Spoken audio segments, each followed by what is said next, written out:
कर्नाटक में चुनावी प्रचार थम गया। कर्नाटक में जिसको जो ताकत दिखानी थी दिखा ली। असली ताकत 2024 में दिखानी है। उससे पहले मध्य प्रदेश, राजस्थान, छत्तीसगढ़ के चुनाव हैं, लिहाजा विपक्षी एकता को लामबंद करने के प्रयास किए जा रहे हैं। कर्नाटक, छत्तीसगढ़, राजस्थान और मध्य प्रदेश ये वो राज्य हैं जहां पर बीजेपी और कांग्रेस के बीच में सीधा मुकाबला है। इस मुकाबले में सबसे दिलचस्प पहलू ये है कि इसके अलावा जो राज्य हैं जहां पर विधानसभा चुनाव तो नहीं है लेकिन लोकसभा चुनाव के समीकरण बहुत महत्वपूर्ण हैं, जैसे कि पंजाब, पश्चिम बंगाल, उत्तर प्रदेश, महाराष्ट्र और अन्य दक्षिण के जो राज्य हैं जिनमें तेलंगाना भी आता है, जिनमें बिहार जैसा राज्य भी आता है। इन सारे राज्यों की राजनीति क्या होती है और यहाँ पर विपक्षी एकजुटता देखने को मिलती है या नहीं मिलती है। 2024 के लोकसभा चुनाव से पहले कई प्रयास हुए, लेकिन इनमें विपक्षी दलों को एकजुट करने में जुटे हुए हैं सीएम नीतीश कुमार, बिहार के मुख्यमंत्री हैं। और अब नीतीश कुमार का प्रयास है कि वो एक जगह पर सारे विपक्ष को ले आए। लिहाजा इसमें एक और राज्य जो रह गया वो है उड़ीसा। उड़ीसा बहुत महत्वपूर्ण राज्य है क्योंकि यहाँ की राजनीति में नवीन पटनायक बड़े ताकतवर हैं। नीतीश कुमार उड़ीसा के सीएम नवीन पटनायक से मुलाकात करके इस विपक्षी एकता को मजबूत करने के प्रयास कर रहे हैं। इसके बाद वो मुंबई भी जाएंगे, उद्धव ठाकरे से भी मुलाकात करेंगे। तो उद्धव ठाकरे, नवीन पटनायक, इन सबको एक मंच पे लाने का प्रयास किया जा रहा है। निश्चित तौर पर जब वो मुंबई में होंगे तो शरद पवार से भी उनकी मीटिंग हो सकती है या हो सकता है कोई साझा मीटिंग हो महाविकास अघाड़ी की। हालांकि महाविकास अघाड़ी का भविष्य क्या रहता है इस पर भी प्रश्न चिन्ह है, लेकिन जब विपक्षी एकता की बात हो रही है तो निश्चित तौर पर पहले से जो समीकरण बने हुए हैं उन्हें साधे रखना भी एक बड़ी चुनौती है, क्योंकि कई राजनीतिक विश्लेषकों का मानना है कि अब उद्धव ठाकरे उतनी बड़ी मुसीबत नहीं है जितना वहां महाविकास अघाड़ी का एक साथ बने रहना है, यानी एनसीपी, कांग्रेस और उद्धव ठाकरे गुट का साथ में बने रहना। इससे पहले नीतीश कुमार ने राहुल गांधी से भी मुलाकात की थी। बंगाल की मुख्यमंत्री ममता बनर्जी, समाजवादी पार्टी के अध्यक्ष अखिलेश यादव, दिल्ली के मुख्यमंत्री अरविंद केजरीवाल के अलावा देश के कई दिग्गज नेताओं के साथ मुलाकात कर चुके हैं।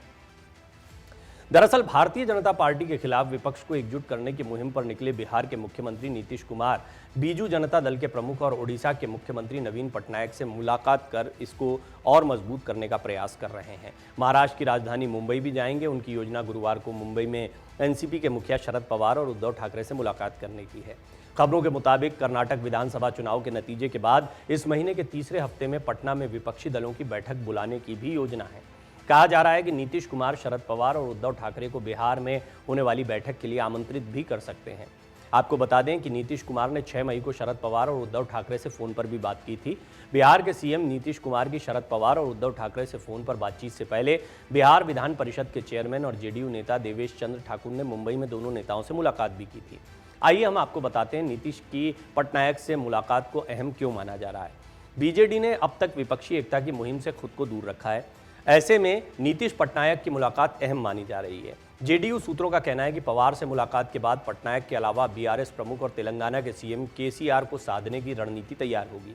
जरूरत पड़ने पर खुद पवार इन नेताओं से संपर्क साधेंगे। पटनायक के साथ नीतीश की मुलाकात की अटकलें काफी समय से चल रही हैं।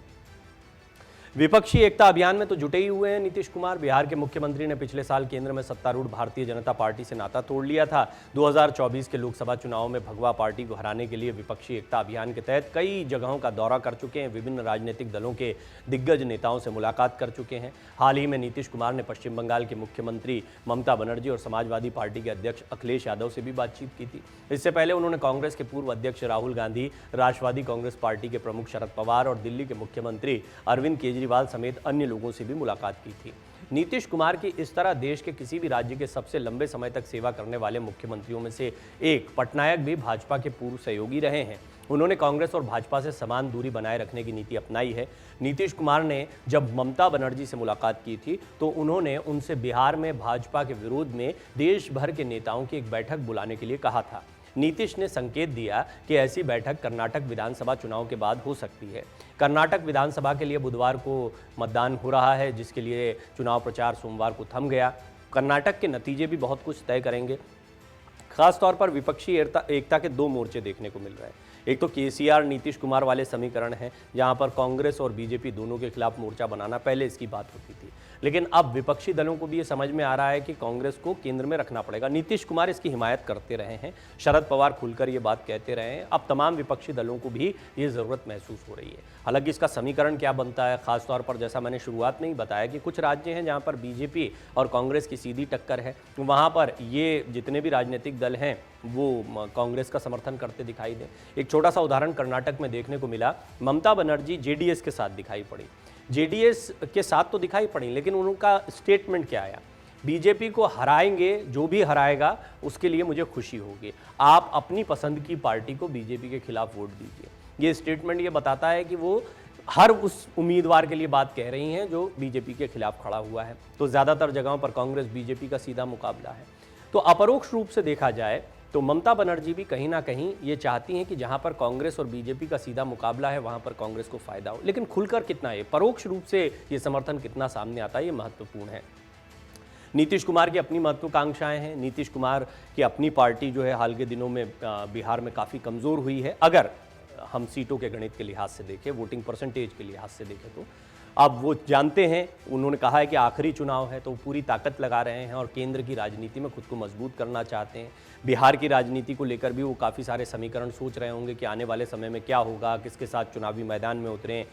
एक समय पर वो बीजेपी के साथ या एनडीए का हिस्सा रहे, वो आरजेडी के खिलाफ इतना बोलते रहे, अब आरजेडी के साथ सरकार चला रहे हैं, तो आरजेडी के साथ उनके समीकरण कितने चलेंगे, ये बहुत सारे प्रश्न हैं जो नीतीश कुमार के सामने हैं। लिहाजा उनके जहन में क्या ये चल रहा है कि अब वो केंद्र की राजनीति में एक्टिव हो। वैसे भी देखा जाए तो 2024 का चुनाव अभी महत्वपूर्ण है, चाहे वो बिहार के लिहाज से हो, चाहे वो बंगाल के लिहाज से हो, चाहे महाराष्ट्र, जहाँ पर अभी विधानसभा चुनाव नहीं होने, बाद में चुनाव होंगे, तो सभी का फोकस इस वक्त लोकसभा चुनाव पर है। ऐसे में देखना होगा कि विपक्षी एकता के लिए नवीन पटनायक ये एक नया और बहुत महत्वपूर्ण चेहरा है, क्योंकि ओडिशा भी एक वो राज्य है जिनकी मैं बात कर रहा था। पश्चिम बंगाल, ओडिशा, बिहार, महाराष्ट्र, उत्तर प्रदेश, ये वो राज्य, अब पंजाब को भी गिन लीजिए आप, क्योंकि आम आदमी पार्टी यहाँ पर, दिल्ली है ही।